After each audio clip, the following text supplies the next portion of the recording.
Hey, good morning, everybody. It is Friday, July 24th, 2026. And if you're watching this and it's not Friday, July 24th, refresh the page and make sure you're seeing the most up-to-date live. So anyway, thank you for joining me. My name is Hammer. I am the founder of Hammer Solutions, home of great products that elevate your business when we work together. Products like Originator Success, Grab and Go Social, and Rate Sensei. Remember, you can join me live each and every weekday morning, 9:30 a.m. Eastern Time, broadcasting to you on Facebook and on YouTube, where we're talking about what's going on today in the news, in the headlines, in the markets affecting mortgage rates and pricing. As you can see, today's lock advice continues to be to lock everything. However, we've got a little bit more of a nuance and a little bit of good news, so stick around and find out more about that. Welcome to all of the live folks here this morning. Many of you on a little bit earlier this time because I sent out the text message. The downside is when I send it out early, a lot of people are going to end up watching yesterday's show before they realize. So I have to do that little disclaimer at the beginning now. So anyway, you can sign up and get a text reminder so that you don't miss a moment of the show. I send out a text. Now I'm going to start sending it out a couple of minutes before I go live. So you can sign up for that at hmmr.io/reminder or use this cool QR code over here and get signed up for those. All right. And we'll keep it nice and easy. Again, welcome to all the live folks. If you are watching on the replay, do me a favor, give me a hashtag replay in the comments. Let me know that you are here, whether you're live or on the replay. Don't forget to smash that like button, subscribe on YouTube and all that good stuff. Also, please comment, even though I'm not reading the comments out loud as much as I used to. It helps with the algorithm, and also it makes me feel better that you're staying engaged and that you guys actually care. So good morning, Holly Johnson, Patrick Campbell, Sean Segaloff. It's great to see all of you. So let's go ahead and get started, jump into what we've got going on this morning. And there you go. So quick recap. We'll start off with the technicals. Quick recap with what happened yesterday. You can see that. Let me zoom in, zoom. We'll zoom in again. You can see that right here, what we saw yesterday. It was a brutal day in the morning. Big drop in mortgage-backed securities.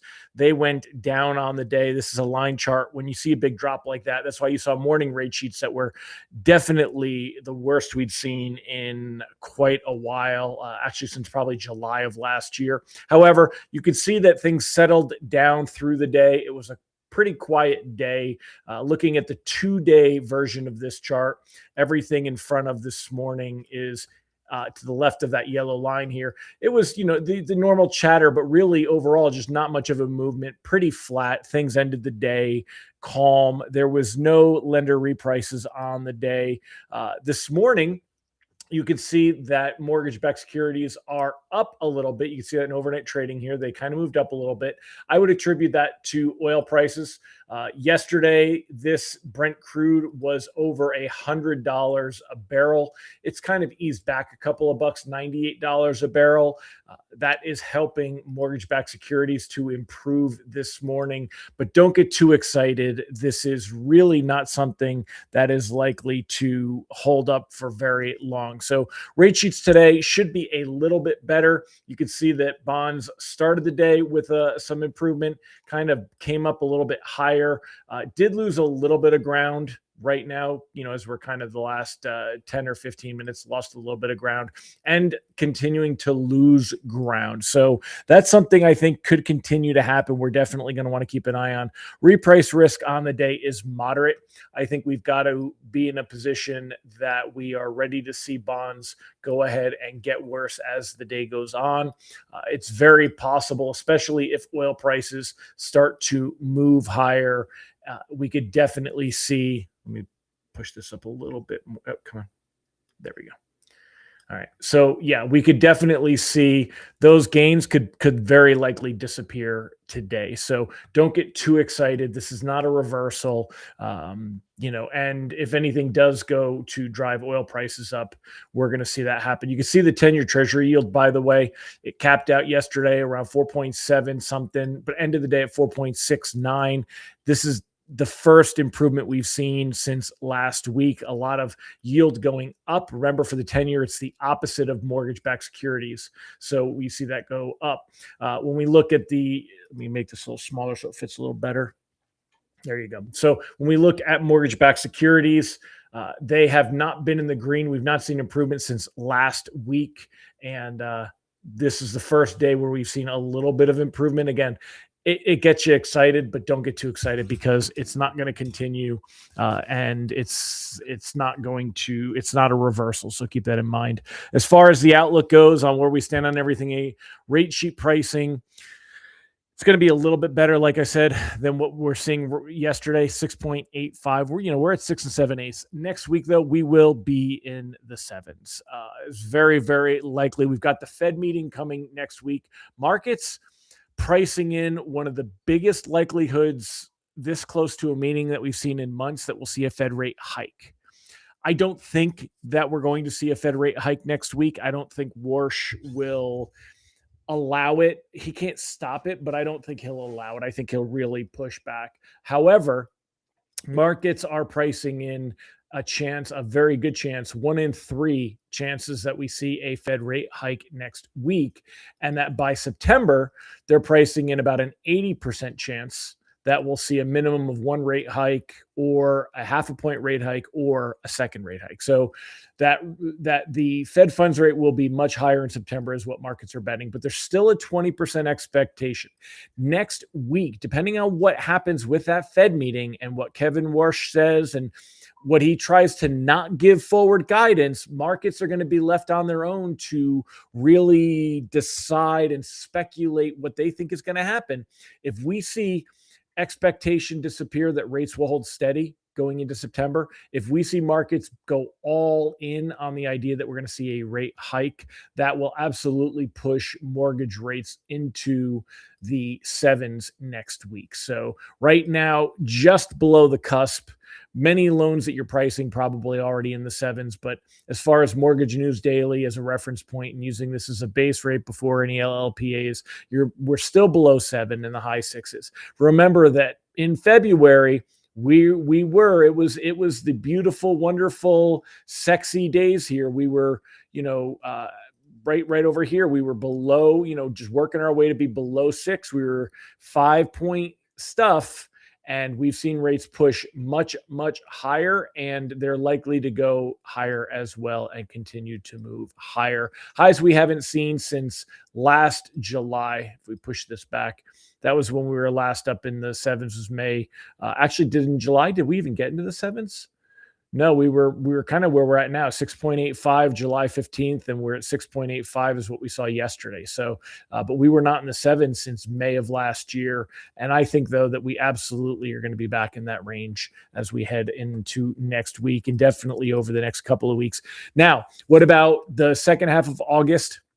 We're going to get jobs data the first week of August. We're going to get CPI data comes out August 12th, but that inflation data, which saved our bacon this month with June's inflation data, July's inflation data, not likely to be as rosy. It may not reflect all of the increases that we're seeing in oil right now. We will see it in the headline when it comes to energy prices. It probably won't change the core too much, but it's very hard for everybody to get excited about it when we see it. So I think rates are going to move higher in the next 15 to 30 days as well. Absolutely would be locking. Of course, 30 plus, the current outlook for farther out is that rates are going to be higher, and that's not going to change until we see things settle back down in the Middle East. We'll take a look at today's headlines. We'll get to your comments.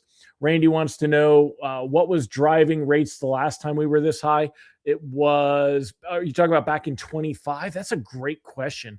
I don't remember. I'd have to go and look at lock advice from back then. But we were, rates had been higher and had pushed higher. Economic conditions.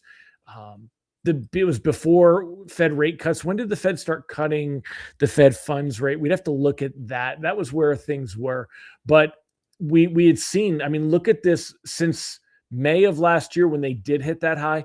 It took 6 months or more, almost 8 months to push back down to these lows. And look at how in the last 90 days, March, April, May. So we've got June, so 120 days. this month's almost over, so we'll call it 160 days, that 150 days, so that we've gone up, and it'll take that long to see them go back down. They're not going down anytime soon. You appreciate M&D puts their website easy to see how they calculate 780 FICO, no LLPAs, 75 LTV. Yeah, and they look at a bunch of rate sheets to get that. Tom Alls had a great post yesterday about mindset in this environment. It is.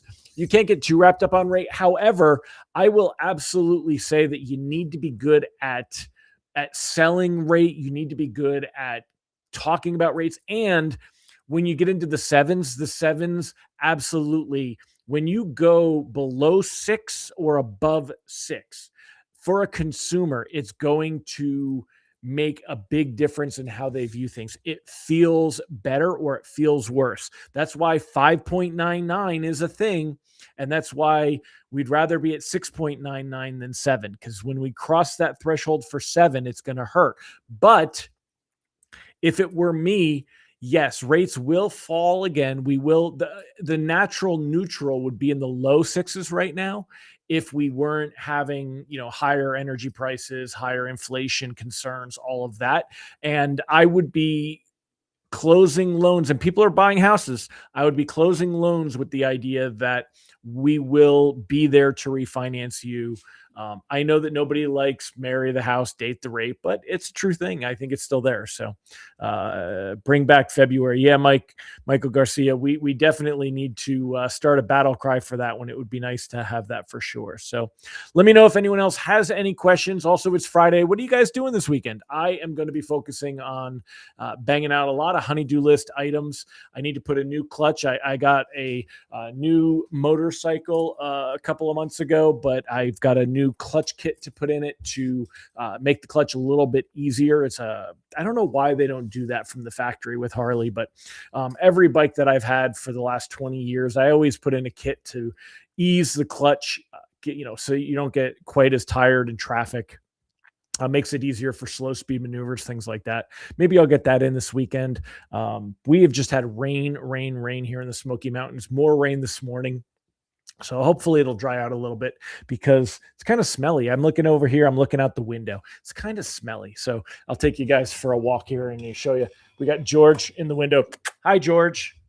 Say hi, George. So looking out the window, you can see it's gray and foggy and not very pretty this morning. So, and maybe I'll actually follow through and put up the whiteboards behind me, and maybe I'll start doing something to make this place a little prettier. It hasn't been a priority. I don't mind the wood, the OSB. I know that a lot of people make fun of me, but I don't mind it. So is this live? Usually take recording. Yes, Simon, good to have you here, dude. We are live. We're just talking about what everyone's doing for the weekend. We hit all the heavy stuff. Scott Blake, Songwriters Festival at Lake Martin, Alabama. Tons of writers from Nashville. That is awesome. Anyone near there, go check it out. And Carmen, how much of a dip if the ceasefire happens? Not as much as you want. It's really, we saw that last time. And what'll happen is this is going to be a ceasefire after the ceasefire. Markets will jump on it if they think there's an advantage, but they're not going to trust the ceasefire either. So it depends on how quickly oil prices dip and how much they dip. You may see 1/8 of a point in rate. Maybe if we saw oil prices push all the way back down, Brent crude getting down into the low 70s, WTI getting into, I believe it was the high 60s, then then you would see more of a back up. But otherwise, we're not going to see that. Randy taking Bailey bowling for her birthday. Happy birthday to Bailey, my friend. And they block the gutters and give her a platform to throw the ball. That's fantastic. So I hope you guys have fun. I hope she has fun. All right, y'all. Well, thanks again for joining me. I hope you guys have a fantastic weekend. I will see you on Monday. We'll see if anything has changed over the weekend. If there is more escalation, there's definitely some nuances to what's going on with Iran. You got the Houthis and the Bab el-Mandeb there. I think I said it correctly, for the strait on the other side now by Yemen in the Red Sea. We've got the Strait of Hormuz, and we've also these rules of war that we're not allowed to hit certain targets and civilian targets, and you have to wonder if Trump is going to push the envelope on that, and what will happen there. So there's quite a few things that could happen when it comes to the Iran and Middle East situation as we get into Monday and Tuesday. And then of course Wednesday of next week we got the Fed meeting, and I think that the Fed meeting is going to be hawkish. The last one took us by surprise. I was expecting Warsh to at least try to be dovish. Not happening. And so I don't think he's, unless he really wants to shake things up. But how do you not be hawkish in this meeting? So overall, I think everything's setting us up for him. I think Michael Garcia has it nailed. He said, lock him if you got him. Thoughts and prayers. Yeah. So, ice hockey game for DMart Home Lending. Very cool. What's up, Mike Tebow? No, there's no flock, baby. It's all about lock. Lock, lock, lock, lock, lock. I would not be flocking or floating or anything. I'd be locking for sure. So, all right, everybody, have a fantastic day. I'll see you all on Monday and have a great weekend. Bye-bye.